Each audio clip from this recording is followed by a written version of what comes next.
Read it again, Commander Reinar Voss demanded, his voice a graveled rasp that cut through the chamber's recycled air.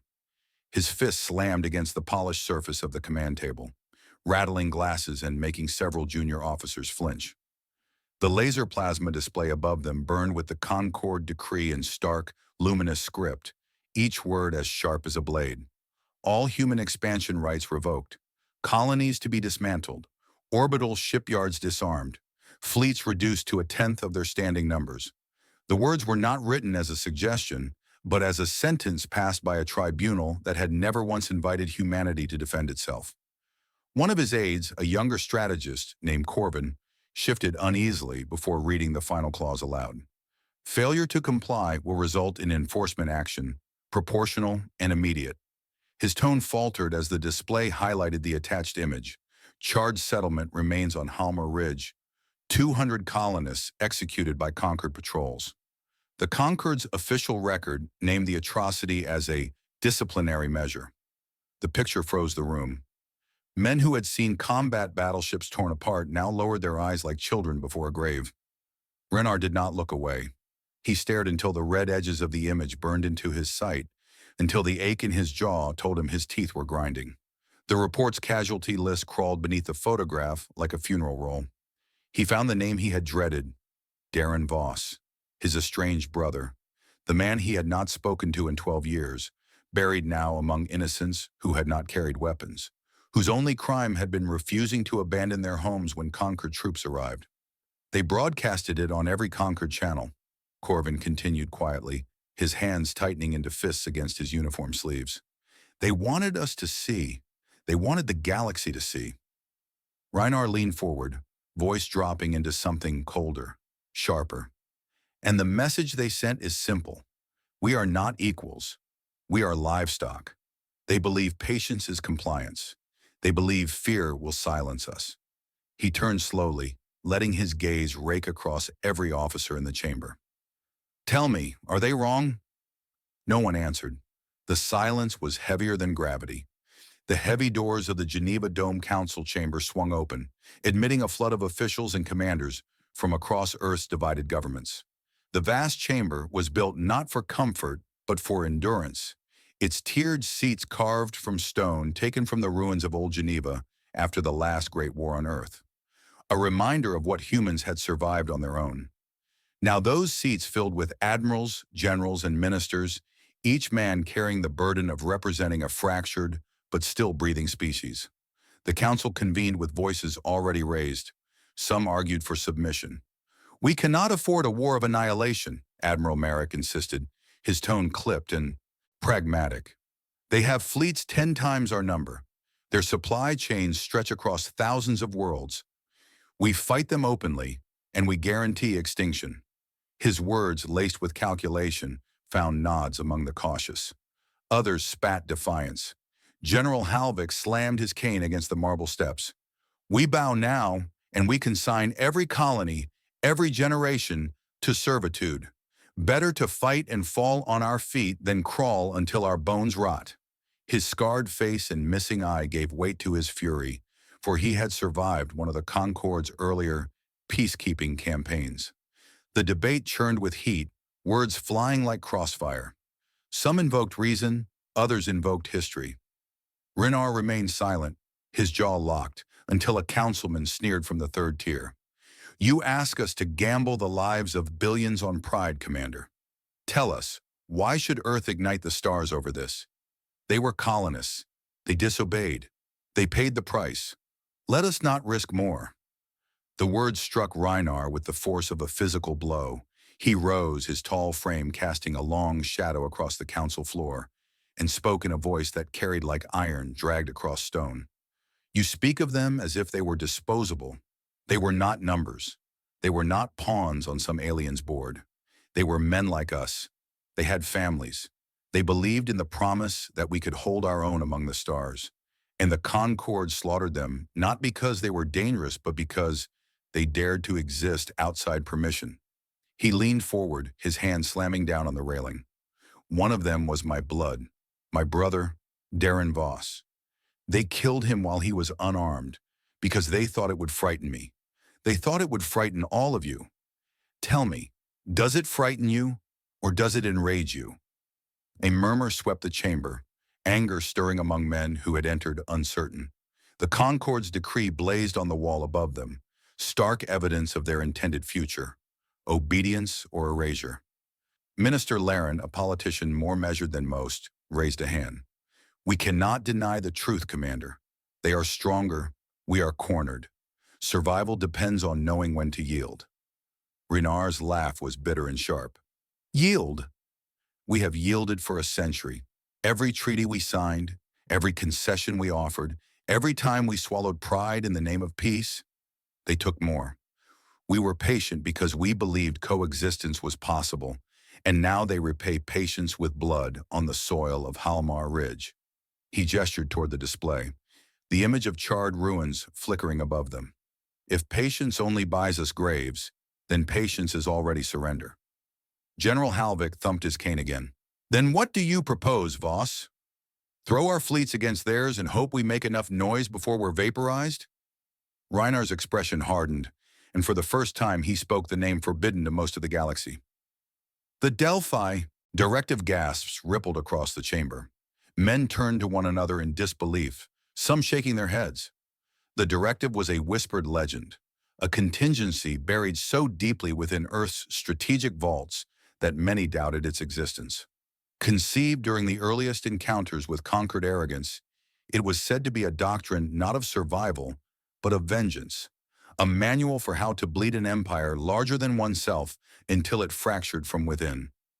Admiral Merrick hissed, "You would unseal that madness? You would gamble every last man on a doctrine designed to burn the galaxy itself?" Reinar did not flinch. "I would gamble on the only doctrine that treats us as men rather than cattle. The Concord believes they understand war. They believe we will fight as they expect. They are wrong. The directive teaches us not how to match them ship for ship, but how to make every strike count like a knife to the throat. It was built for this moment, the moment when patience ends." A silence fell again, deeper than before, as every man weighed the weight of his words. Corvin finally spoke, his voice softer, yet cutting.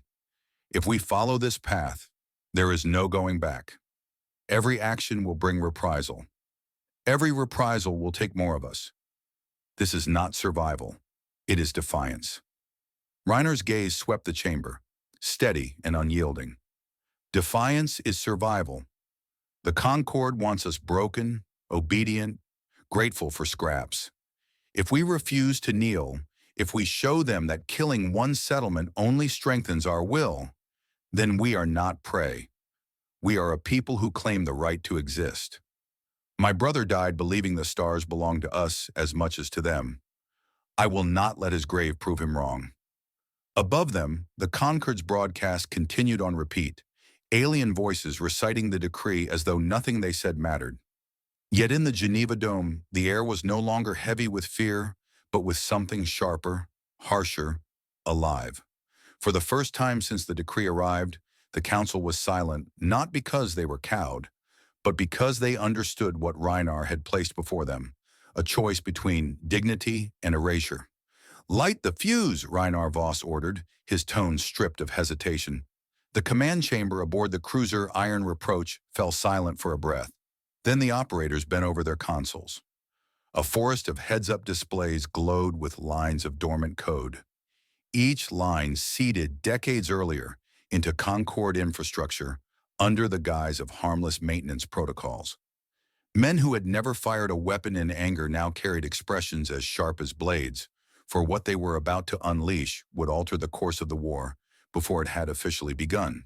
The order spread through secure channels, carried not by public networks but by hardened links buried in forgotten satellites and scavenged beacons. Across hundreds of systems, programs long disguised as routine diagnostics came alive, their digital masks peeling back. Like old paint, relay stations began misrouting transmissions. Depot inventories dissolved into chaos as supplies were recorded in two places at once, and convoy manifests suddenly contradicted themselves so violently that captains accused their own quartermasters of treachery. A Concorde refueling dock in the Orion Fold reported 300,000 tons of fuel missing, only to discover it had been rerouted to phantom ships that did not exist. In the confusion, actual supplies drifted into hidden caches, prearranged by human intelligence years ago. On the command deck, the scent of recycled air mingled with the bitter tang of coffee left to burn too long on heating plates. Officers hunched over their stations, every flicker of light on the plasma displays reflected in their eyes. Corvin, Reinar's aide, exhaled slowly as a new report scrolled across his screen. Relay Hub Velith collapsed. They're blind in 2 sectors already. Convoy Strike Group Gamma reports first kill confirmed. Freighter neutralized with 0 casualties. He looked up, his face pale but set with grim satisfaction. It's working, Commander. Every seed we planted is flowering. Reinar's scarred mouth twisted into something that wasn't quite a smile. They thought they stripped us of power when they denied us expansion. What they didn't realize is we turned their own arteries into traps. And now they bleed with every heartbeat. His voice carried the weight of iron dragged across stone, low yet resonant, and the men around him straightened as if fortified by the sound alone. Beyond the cruiser's viewport stretched the darkness, scattered with cold pinpricks of light. In that darkness, small hunter-killer flotillas prowled. These were not fleets built for glory. They were lean, stripped-down vessels manned by volunteers who knew that every engagement might be their last. Armed with intelligence stolen, bartered, or smuggled through decades of conquered oversight, they struck not at fortresses but at isolated patrols, fuel ships, or communication relays. Each engagement was chosen, rehearsed, and executed with surgical ruthlessness. On the 3rd day of Operation Cataclysm, Renar stood in the tactical pit as live feed from Strike Group Delta appeared on the plasma wall. The camera caught the shimmer of a Concorde patrol frigate drifting through a lonely sector near the Aryan Belt. Its running lights blinked, unaware that a human vessel lurked in its shadow, masked by asteroid debris. Reinar's knuckles whitened on the railing as he watched. The hunter's captain whispered into his mic, audible across the channel. "Target locked. Fire." A lance of plasma tore through the patrol's midsection. The alien ship convulsed, hull plates peeling away in incandescent shreds. Atmosphere vented in a geyser of pale mist, scattering bodies into the void. The human vessel drifted aside like a predator already searching for its next kill.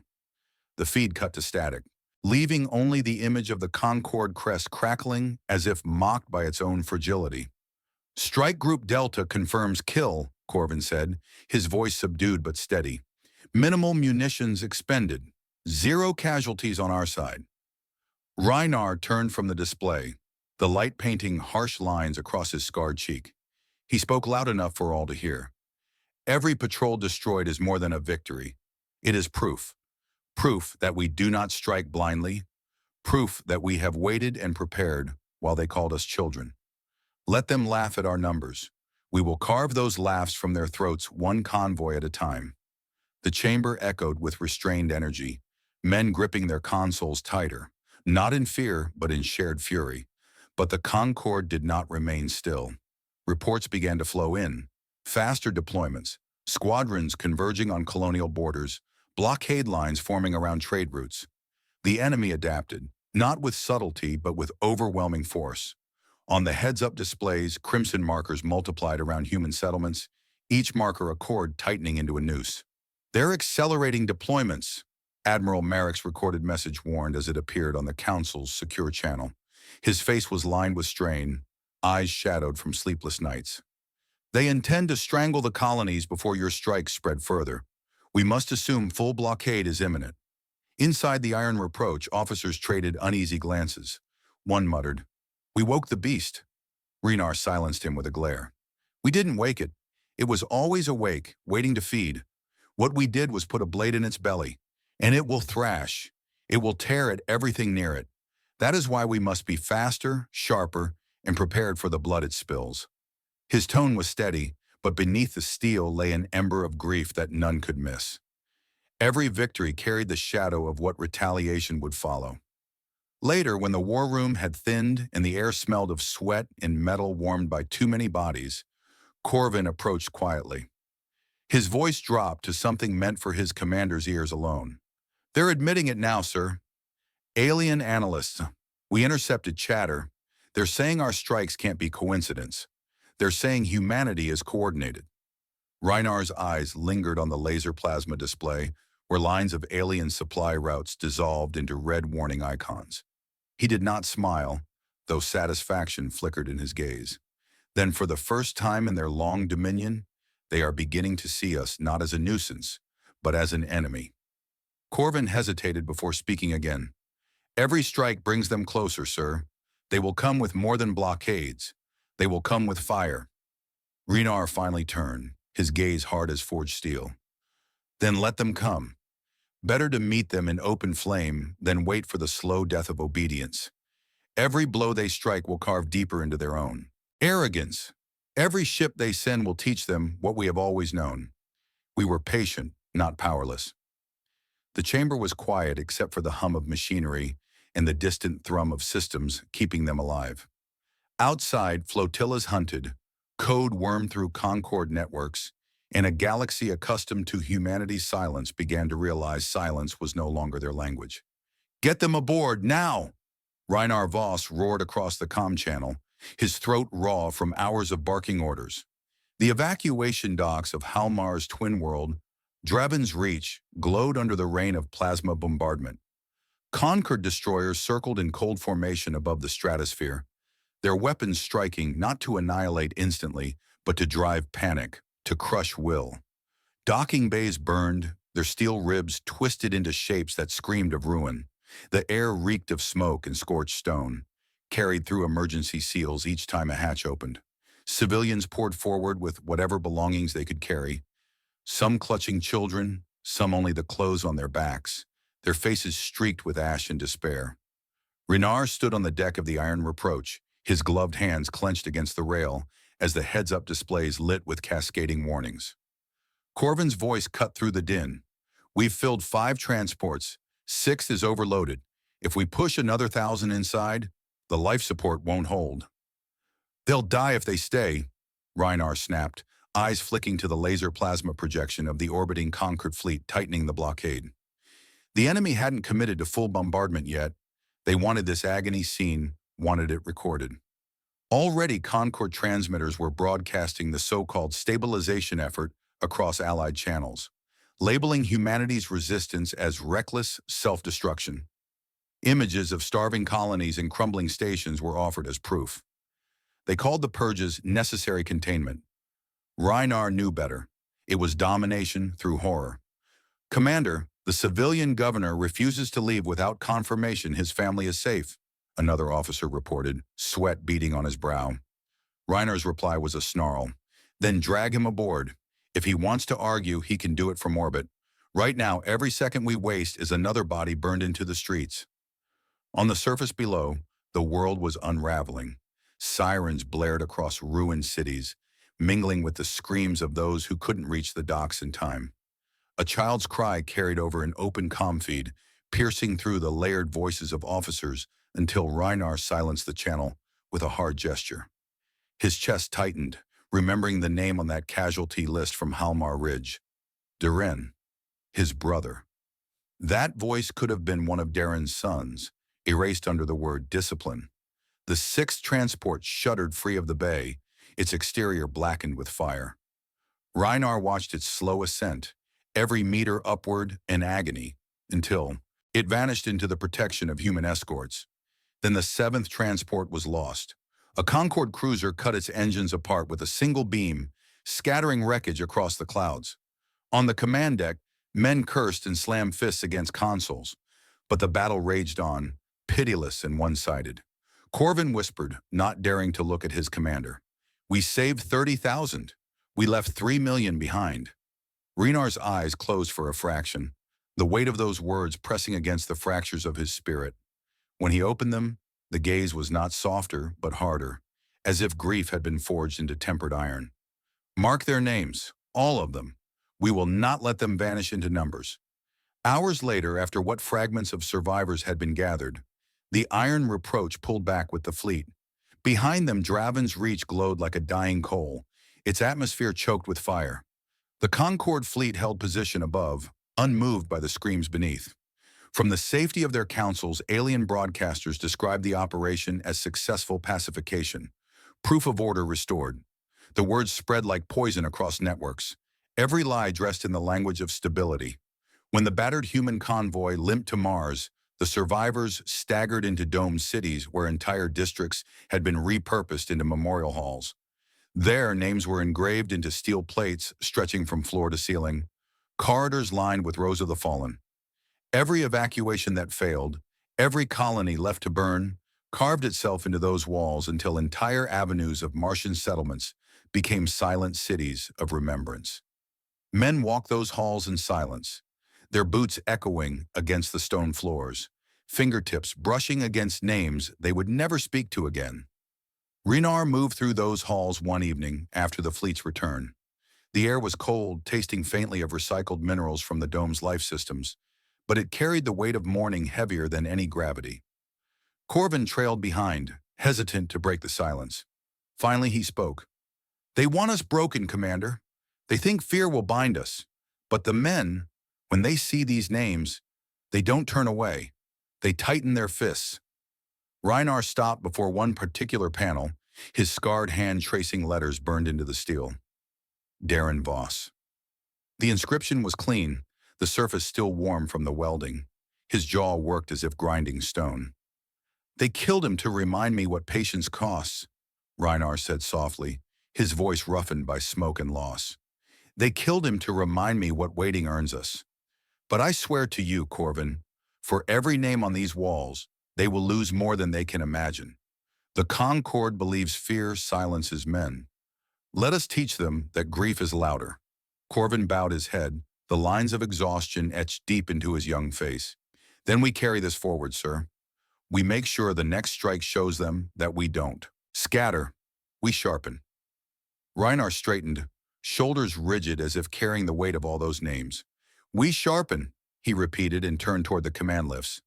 Behind him the walls gleamed under artificial light, endless rows of engraved lives whispering of what was lost, demanding from those who remained that loss would not be in vain.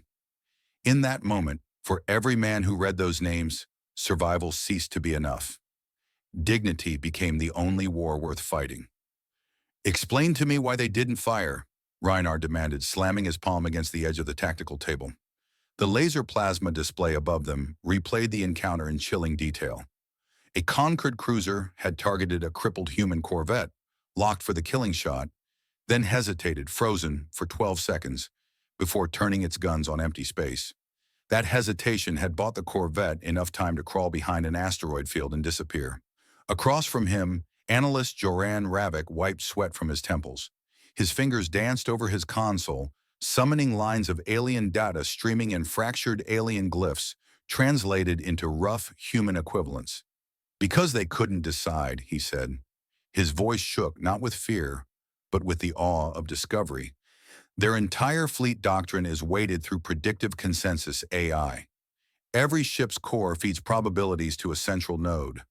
That node compares the situation against centuries of recorded conflicts, assigns confidence levels, and issues orders. If consensus fractures, the fleet stalls."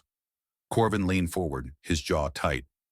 "You're saying their war machine runs on history lessons?" "Not lessons," Joran corrected sharply. "Algorithms. Patterns of cause and effect so deeply ingrained that the Concorde trusts them more than their own admirals. Against every opponent they've ever faced, it has worked flawlessly. Until now." The chamber filled with silence. Reinar's eyes narrowed. He felt the weight of the memorial walls on Mars pressing behind him, every engraved name urging him forward. "So we force it to fail," he said at last, his tone low but charged with conviction. Joran's lips pressed thin. "That's what Project Hera was built for. Not to outgun them, but to confuse them. To act in ways so irrational their models collapse under contradiction." Reinar turned his gaze to the officers gathered. "Then we make chaos our weapon." Within days, human fleets began to shift their behavior in ways that confounded every expectation. A convoy of transports deliberately sailed straight into a Concorde patrol, then detonated decoys that mimicked the signatures of capital ships. The patrol wasted firepower on phantoms while the real transport slipped into warp behind a debris field. On another front, a squadron abandoned a heavily defended colony rather than reinforce it, leading Concorde fleets to pour resources into an empty theater while human raiders gutted their supply convoys elsewhere. From the bridge of the Iron Reproach, Reinar watched these maneuvers unfold. Heads-up displays glowed with red and green markers dancing like predators circling prey. Strike Group Theta reports successful raid on Concord Depot, Corvin read aloud. Minimal casualties, depot destroyed. But he hesitated, eyes hardening. Carrier Vigilant lost during withdrawal. 3,000 crew. Reinar's hand tightened around the railing until the leather of his glove creaked. Mark their names, he said softly, the command carrying the same weight as an execution. Hours later, another report arrived. Carrier Haldren destroyed at the edge of the Dross Rift.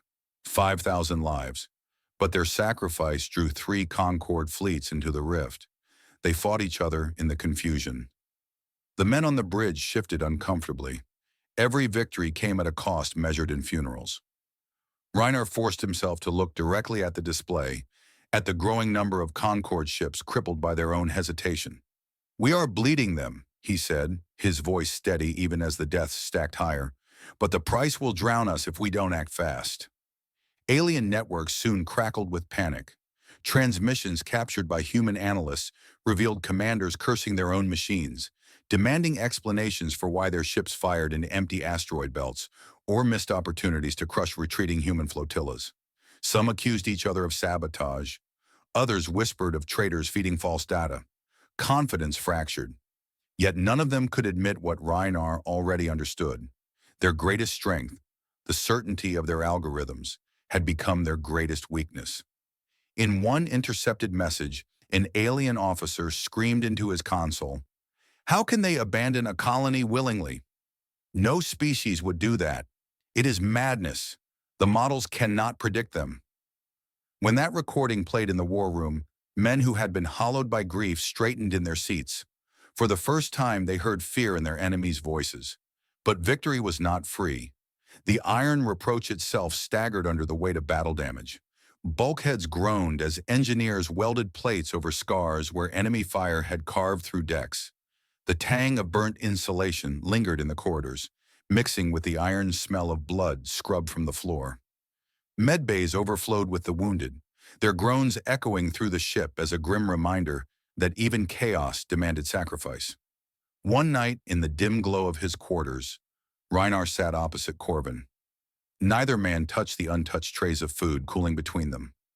Corvin finally broke the silence. "We've forced them into hesitation gaps. We've proven they can bleed. But we've lost 2 carriers and thousands of men in the process. How long before this war consumes us as surely as them?" Reinar's gaze was fixed on the names etched into a small steel plaque resting on his desk, Darren's among them. His voice was quiet, almost reverent. "Until every name carved into those walls is answered, until they understand that fear will never chain us. The Concorde believes their machines can map the soul of war. They have never fought a people willing to throw the map into fire." Corvin studied him, eyes shadowed. "Then we're running on a knife's edge, sir. One misstep, and we fall before they do." Reinar finally looked up, his stare unwavering. "Then we teach them to bleed before we fall." As the fleet moved to its next theater, the stars outside flickered with distant fire. Concorde fleets, once so disciplined, now stumbled through hesitation. But each step forward for humanity was paved with the bodies of their own. Reinar knew the window was narrow, the balance fragile. The directive had bought them time. What they did with it would decide whether the names on Mars remained epitaphs or became the foundation of vengeance. "Strike while they argue with their own machines," Reinar barked, his voice carrying across the command deck like the crack of a whip. The Iron Reproach trembled as its guns discharged another salvo, the shock reverberating up through the soles of his boots. The laser plasma displays above his head were alive with shifting colors. Red icons for Concorde destroyers caught mid-maneuver. Green flashes marking human flotillas darting in and out of the blind spots created during those brief moments of paralysis. Concord admirals, terrified by the chaos of Project Harrow, had forced overrides onto their fleets. Orders that once traveled at the speed of consensus now dragged under the weight of bureaucracy. A battle that should have lasted minutes stretched into drawn-out brawls as captains waited for commands while their AIs fought among themselves in silence. Into that gap, the hesitation gap, human ships struck like knives. The bridge stank of sweat and scorched wiring from a recent strike that had seared half the portside plating. The air was thick with the sound of alarms, shrill pulses that refused to fade as damage reports poured in. Corvin shouted over the din, his voice hoarse. Frigate Delaris confirms kill on a Concord corvette, but they're crippled. Half their crew vented. His throat tightened as the words left him, yet his hands never left the console. Reiner's jaw worked, a flicker of rage buried under discipline. They bought us 10 seconds. We used them. Feed coordinates to Squadron 9. Push them into the gap before the Concord command reasserts itself. A tremor shook the ship, throwing several men against their stations. Sparks rained from an overhead conduit, and the metallic taste of blood filled Reinar's mouth, where his teeth had cut into his cheek. He wiped it away with the back of his hand, then forced his gaze upward to the display. The enemy fleet hung in ragged formation, movements staggered like marionettes tugged by uncertain strings. For the first time in living memory, the Concord's proud war machine looked clumsy. Outside the armored glass of the bridge, the black was torn by streaks of light, weapons slashing in arcs that left trails across the retinas of every man watching. The distant thunder of secondary batteries echoed through the ship's bones, shaking loose dust from vents and rattling tools in the hands of engineers below. The scent of overheated metal clung to the air, harsh and biting. Sir, Concord propaganda channels are flooding the networks, Corvin reported, dragging his sleeve across his forehead. His console scrolled with intercepted transmissions. They call us aberrations, unpredictable anomalies. They tell their vassals that we are not rational actors, that fighting us is like fighting storms. Reinar's lip curled into something colder than amusement. Let them call us storms, better feared than forgotten. He leaned closer to the tactical display. Feed them another lie. Withdraw Squadron 5 as though broken, then hit their supply tender when they chase. The order carried, and moments later the icon shifted. The human squadron feigning collapse, scattering as if in retreat. Predictably, Concord's ships lurched after them, desperate for a clean kill. Before the enemy could adjust, hidden torpedoes from a waiting corvette gutted their tender, fuel igniting into an expanding ball of fire that lit the sector like a second sun. The bridge crew erupted in cheers that were cut short when the iron reproach bucked violently. A Concord cruiser, slower to act but not paralyzed, had fired directly into their starboard hull. The impact sent Reinar crashing against the railing, his ribs flaring with pain. He forced himself upright, clutching the edge until the room steadied. "Report!" he demanded through gritted teeth. "Decks 7 through 10 breached," an officer yelled, coughing from smoke. "Casualties mounting. We've lost primary shielding on the starboard flank." The weight of those words pressed against every man in the chamber. They had inflicted damage, yes, but every engagement carved into their own numbers as well. The hesitation gap bought opportunity, not immunity. As damaged crews scrambled below, Reinar staggered toward the command dais. His scarred features were smeared with soot, his breathing ragged.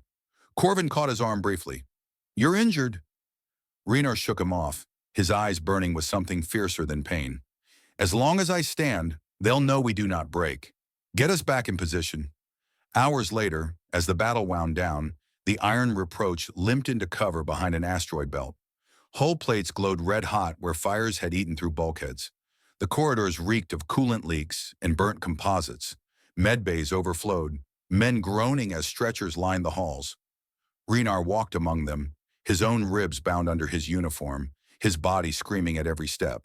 He paused at each bed, placing a hand on shoulders, meeting eyes that still burned with loyalty even in pain. Corvin caught up with him, his face hollow from exhaustion. "The hesitation gap is working. We're bleeding them faster than we bleed ourselves. Their vassals are starting to whisper. We've intercepted messages, doubts about Concord's stability." Reinar looked down at one of the wounded, a boy barely old enough to shave, his chest wrapped in bandages soaked dark with blood. The boy's lips trembled as he whispered, "Did we? Did we hold the line, sir?" Renar knelt, his scarred hand closing gently around the boy's. "You did more than hold. You gave us a chance to fight tomorrow." The boy's eyes closed with a faint nod, and Reinar rose slowly, his jaw clenched against the weight of loss. Turning to Corvin, he spoke in a voice stripped raw. "Every man we bury buys another hesitation. Every second they falter is a debt owed to those walls on Mars, and I will see it paid in full." Outside the pitted windows of the cruiser, wreckage drifted, alien and human alike. In the distance, Concord formations shifted clumsily, their once flawless machine of war now forced into the uncertain grip of fallible admirals. For humanity, it was a sliver of hope cut from the marrow of grief. For Reinar Voss, it was proof that patience had ended, and that their enemies were only beginning to learn the cost. "Open the gates!" Reinar ordered, his voice ragged yet firm, and the command chamber fell utterly silent. Every officer turned toward the laser plasma displays where Crimson Fleet swarmed like a tidal wave. 40 Concord armadas converging on what they believed was Earth's last refuge. The Aegir corridor filled the screen, a twisting gauntlet of warped gravity wells and fractured asteroids, an ancient scar of collapsed stars. To Concord analysts, it appeared the only path through which humanity could retreat. To Reinar, it was a coffin waiting to be sealed. He gripped the railing, ribs aching beneath bandages from his last wound, and spoke again, louder. "Release the veil. Show them the path we prepared." Across the black, industrial barges that had drifted unnoticed for decades suddenly shifted. Their camouflage fell away like discarded masks. Hidden compartments unfolded, revealing monstrous weapons, hulls bristling with artillery, engines igniting with blue fury. These were not mining craft at all, but humanity's buried giants. Stealth dreadnoughts disguised as relics of industry, waiting for the day patience ended. Their armored skins glowed in the corridor's fractured light, each one awakening with the hunger of a predator long starved. Corvin leaned closer, his face pale, eyes fixed on the unfolding display. "If this fails, we lose everything." Renar's answer was steel. "Then it cannot fail." The first wave of Concord ships surged forward, elegant in design, disciplined in formation. They expected to hunt a retreat, to slaughter refugees. Instead, singularity mines detonated along the corridor's ridges. Space itself warped into spirals of crushing force. Concord cruisers lurched into gravitational pits, their hulls groaning as invisible hands twisted them apart. Entire formations vanished in silent implosions, their remains flung into asteroids that shattered into glowing shards. On the Iron Reproach, the deck quivered with the shock of unleashed power. The sound of straining bulkheads echoed through the bridge, mixing with the sharp tang of overheated circuitry. Men clung to their stations, sweat streaking their faces, eyes wide as the Concord's flawless discipline dissolved into chaos. "Target's collapsing," shouted Lieutenant Rane, pointing at the burning icons flooding the display. "Their coordination is gone. They're firing at shadows." Indeed, Concord admirals barked conflicting orders, overrides clashing with crippled AI predictions. Ships wheeled in panic, some colliding with their own allies, others wasting fire into asteroid debris seeded with decoys. Predictive models, once their invincible advantage, had become their chains. Renar stepped forward, his hand raised high. "All batteries, crossfire pattern Sigma. Bleed them here." The order thundered across human fleets. From every angle, dreadnoughts and frigates unleashed their fury. Blue lances and burning plasma carved into Concord lines. Enemy capital ships staggered, their armor split open like fruit under a cleaver. The Aegir corridor became a furnace where entire armadas died screaming into the void. Yet victory was not unbroken. Concord retaliation tore through the ambush fleet with savage strength. Human destroyers blossomed into fireballs, carriers split apart under concentrated barrages. The Iron Reproach convulsed as a beam ripped across its hull, tearing through decks like paper. The bridge shuddered, consoles sparking, smoke choking the air until filters strained against it. Renar slammed against the railing, the world blurring, but forced himself upright through the agony ripping across his chest. "Damage report," he shouted, his voice a whip cutting through the chaos. "Starboard decks collapsing," an officer gasped, clutching a bloodied arm. "Casualties in the hundreds. Fires uncontrolled." Another explosion rattled the ship, showering sparks across the command chamber. Men scrambled, coughing, their uniforms blackened with soot. Renar staggered forward, gripping Corvin's shoulder for balance. The younger man's eyes burned with desperation. "We can't hold, Commander. Half our ambush fleet is gone." Reinar's expression hardened. The fire of grief transmuted into iron will. "Half is enough if it ends them here." Outside the bridge, the trap neared its crescendo. Conquered fleets, once symbols of unstoppable might, writhed in confusion. Admirals screamed for order. AIs collapsed into contradictions. Ships died without knowing who had killed them. Humanity's buried giants thundered without pause, pouring death into the corridor until the very stars seemed to tremble. Through smoke and ruin, Reinar stood tall. His body bled, his flagship staggered on the edge of destruction, but his voice carried like a hammer striking stone. "Transmit to every Concord channel. Let them hear us." Corvin hesitated only a moment before activating the channel. Static cleared, and across dozens of systems, human words replaced Concord propaganda. Reinar leaned toward the display, his face smeared with soot, breath ragged from failing life support. Yet his words rang clear. "This is Commander Reinar Voss of Earth. You thought we would run. You thought patience meant submission. Look to your dead and understand. We are not prey. We are the reckoning you created, and we will not kneel." The message crackled through alien command ships, through occupied colonies, through vassal states who had watched humanity's suffering in silence. And as the Concord's fleets burned in the corridor, the galaxy heard a truth it could not unhear. Minutes later, the iron reproach faltered. Systems died, lights dimmed, and the bridge grew cold as life support failed. Corvin rushed to steady Reinar, but the commander brushed him off with a grim smile. "Send them the last volley," Reinar whispered. "If I die, let them remember this as the day their empire cracked." Outside, the final crossfire roared. Concord ships shattered against the corridor walls, their formations annihilated, their confidence broken beyond repair. Humanity, bloodied and half-destroyed, stood victorious.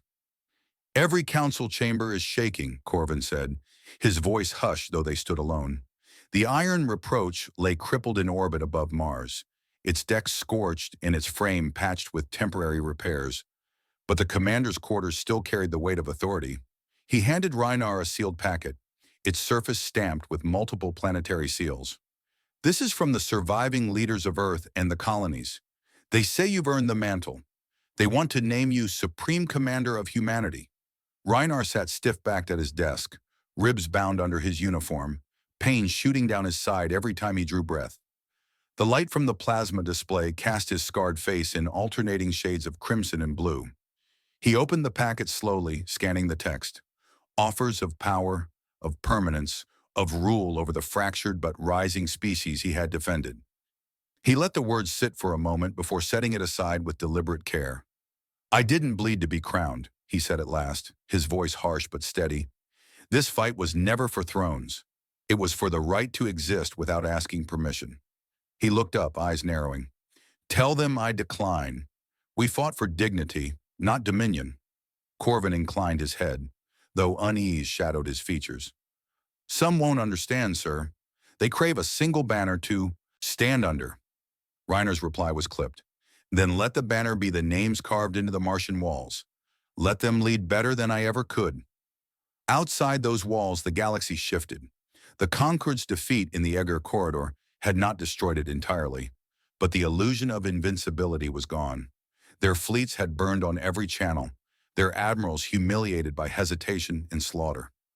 Survivors returned to their homeworlds whispering horror, describing humans who sacrificed carriers as if they were pawns, men who fought until ships split apart around them and still pressed the attack. Those stories spread faster than Concord propaganda could silence them. In the grand chambers of alien vassal states, voices rose. Some demanded the Concord prove it could still protect them. Others began quiet negotiations with human envoys, seeking guarantees of safety. For the first time in centuries, the Empire's grip loosened, fingers pried apart by fear. At a meeting on Mars, representatives from Earth, Luna, and the outer colonies sat with surviving fleet captains. The air in the chamber was heavy with the odor of recycled stone and sterilizers, a reminder of how often the room had been scrubbed clean after sessions that ended in shouting matches. Now, though, silence reigned until Reinar entered. His steps echoed against the floor, each deliberate strike of his boots reminding them that he bore scars bought in battles none of them had endured. Admiral Merrick broke the silence first. The conquered reels. Their member species question their strength. This is the moment to push, to strike their core, to burn the empire itself to ashes. Reinar's gaze was like steel hammered against an anvil. Number. If we chase empire, we become empire. We wanted sovereignty, not crowns dripping with blood. Another voice rose, angry and desperate. You would let them recover. You would let them remain when we have the chance to end them? Reinar leaned forward, his words cutting. I would let them remember. That is enough. Every vassal that doubts, every ally that questions, every admiral that hesitates, they are cracks spreading through their foundation. We do not need to conquer them. We need only hold our ground, and their walls will collapse under the weight of their own doubt. The room stirred. Some argued, others listened, but Reinar's words carried a gravity none could ignore. Meanwhile, Concord propaganda sputtered. Their channels called humanity reckless, suicidal, an anomaly that would burn itself out. Yet in the same breath, they ordered emergency reforms, conscriptions, purges of officers blamed for failures of judgment. Those contradictions were not lost on their vassals. Rumors spread of species petitioning for neutrality, of others seeking secret talks with human diplomats. Corvin brought the latest reports to Reinar in the quiet hours of night. The Karathi want recognition of our sovereignty in exchange for trade. The Drebin syndicates are already cutting deals. Even some of the Concord's own governors whisper of defecting. The fractures spread faster than we dreamed. Reinar studied the laser plasma display, the map of shifting allegiances glowing like a wound spreading across the stars. Not fractures, he said, his voice grim. Aftershocks. The Empire was an earthquake waiting to happen. We gave it the push. Corvin hesitated, then asked the question he had carried for days. And what of us, Commander? We have bled half our fleets into ash. How do we hold when they come again? Reinar's gaze hardened, though weariness etched his posture. We hold because they now know what it costs to move us. That cost will weigh heavier than our scars. He paused, then added almost to himself. And if the day comes when I fall, it will be as a soldier, not a ruler. Later, when news spread across the colonies that Reinar had refused the mantle of Supreme Commander, men stood in silence. Some were disappointed, others relieved, but all understood the truth. He had not fought for power. He had fought so they could stand upright, unbowed, and call themselves free. And as alien worlds reconsidered their loyalties, as Concord authority splintered under its own weight, humanity's place shifted. No longer petitioners at the edges of empire, they had become the fulcrum upon which that empire teetered. For Reinar, it was not triumph, but burden. Every scar reminded him that the fight had not been for banners, but for the graves etched in steel, for the brother whose name he touched each night on the Martian walls. Read it aloud, Reinar said, his voice barely more than a rasp. He lay reclined on the medbay cot, the sheets stained with the aftermath of battles his body would not outlast. The ribs broken in the corridor fight had never healed cleanly, and every breath dragged through him like iron hooks. Around his bed the room was dim, the air heavy with the sterile tang of disinfectants. Yet the officers gathered leaned close, because when he spoke, even half-broken, they obeyed. Corvin unfolded a message slate and steadied his hands before reading. The Concord's Council is fractured beyond repair. 3 species have formally renounced their allegiance. 5 more demand independent treaties. The Concord fleets limp in scattered pieces, their admirals quarreling openly. And here is the important part, Commander. They recognize us. Full sovereignty, reparations in material and in law. He looked up, eyes shining, though his voice faltered. We won. Reinar's lips twisted as if the word cut him. He coughed hard, blood spotting the cloth at his side before growling, "Victory isn't signed in treaties. It's carved into memory." He turned his gaze toward the viewport, where Mars rotated slowly, its surface broken by scars of construction. Memorial walls that now stretched for kilometers, bright under floodlights. Names, etched deeper every day. It's those names that won, not me, not you, them. Outside the medbay, humanity reshaped itself. On Earth, entire squares had been turned into pillars of steel, where the names of the fallen climbed skyward, etched line by line, day after day. On Mars, children carried candles along engraved walls, while their fathers whispered the stories of colonies erased. Men who once quarreled over politics now stood shoulder to shoulder, heads bowed in silence as they traced letters with trembling hands. And across the stars, alien networks replayed those images. Memorials stretching further than markets. Grief turned into monuments. The phrase, "patience has limits," appeared scrawled on banners in languages Reiner had never spoken, repeated in the chambers of foreign rulers who had once dismissed humanity as a nuisance. But remembrance was not only solemnity. Diplomats sent to fractured Concord states spoke not of conquest, but of recognition. They offered trade, stability, and the promise of a species that would never bow again. The irony struck every observer. Humanity, battered and scarred, had become the one force other species trusted to keep balance, precisely because they had shown what they would endure before striking back. In the council chamber on Mars, Reinar was carried in by aides when the leaders begged his presence for the signing. His breath rattled, but his gaze burned as fiercely as when he had commanded ships into fire. The hall smelled of sweat, recycled air, and the faint tang of ink from freshly drafted treaties. Leaders rose when he entered, but he waved them down with a weary hand. "I will not sign as a ruler," he said, his voice coarse but commanding. "I will not be remembered as the man who claimed power after others paid the cost. My name will stand with theirs, carved into the walls. That is enough." Gasps followed, protests stirred, but the weight in his words anchored the room. Men who had sought to crown him found themselves silenced by the sight of his failing frame, yet unbent in spirit.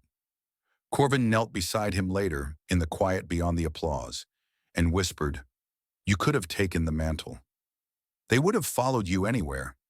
Renar turned his head, sweat shining along his scarred brow, eyes steady.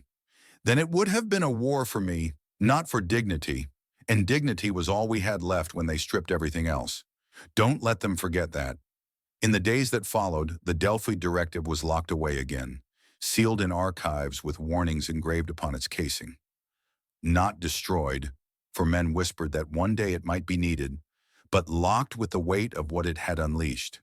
To open it again would be to admit patience had once more run out. The galaxy watched, divided yet spellbound. Some Concord loyalists called humanity reckless barbarians, but even they spoke with lowered voices, unwilling to provoke the fire they had witnessed in the corridor. Others whispered admiration, recounting how men without allies had turned fear into a weapon sharper than fleets. Trade guilds that had once refused humans now sent emissaries. Scholars argued in academies whether this war marked the true dawn of a new era. And through it all, stories of Reinar spread. They told of a commander who stood on bridges as decks collapsed, who walked among the wounded, though his own bones shattered, who spat defiance with his last breaths. They told of the scarred man who had refused to crown himself king, choosing instead to be remembered alongside those whose names filled steel walls. His death, when it came days after the treaties, was not announced with drums or trumpets. It was announced by silence. Entire colonies pausing, men standing still in streets and hangars, heads bowed as if the entire species held a breath together. On alien networks, the images of that silence spread further than fire. A galaxy accustomed to conquest saw instead endurance. They saw a people who had carried famine, exile, and slaughter on their backs, yet had answered with a war that shattered empires. And they learned that underestimating such a people carried a price they could not afford. Corvin stood before the memorial wall on Mars, his hand pressed against the new inscription, Reinar Voss, Commander, Brother, Witness. Around him, candles flickered, their light wavering against the steel.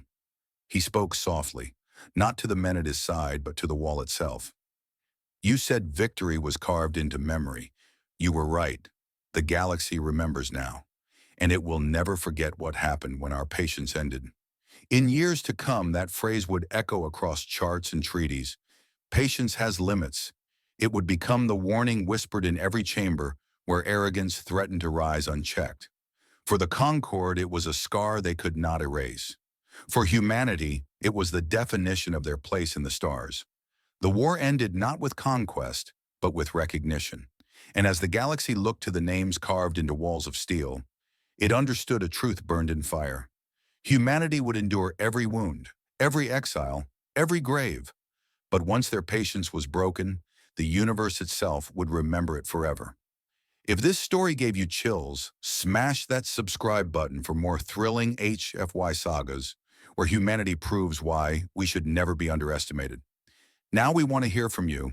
If you had been in Commander Reinar Voss's place, would you have pushed for conquest after the corridor victory or stopped at recognition, as he did? Drop your answer in the comments. We read every single one. Thanks for watching Stellar HFY, where strategy turns the tide and patience ending changes the galaxy. See you in the next story.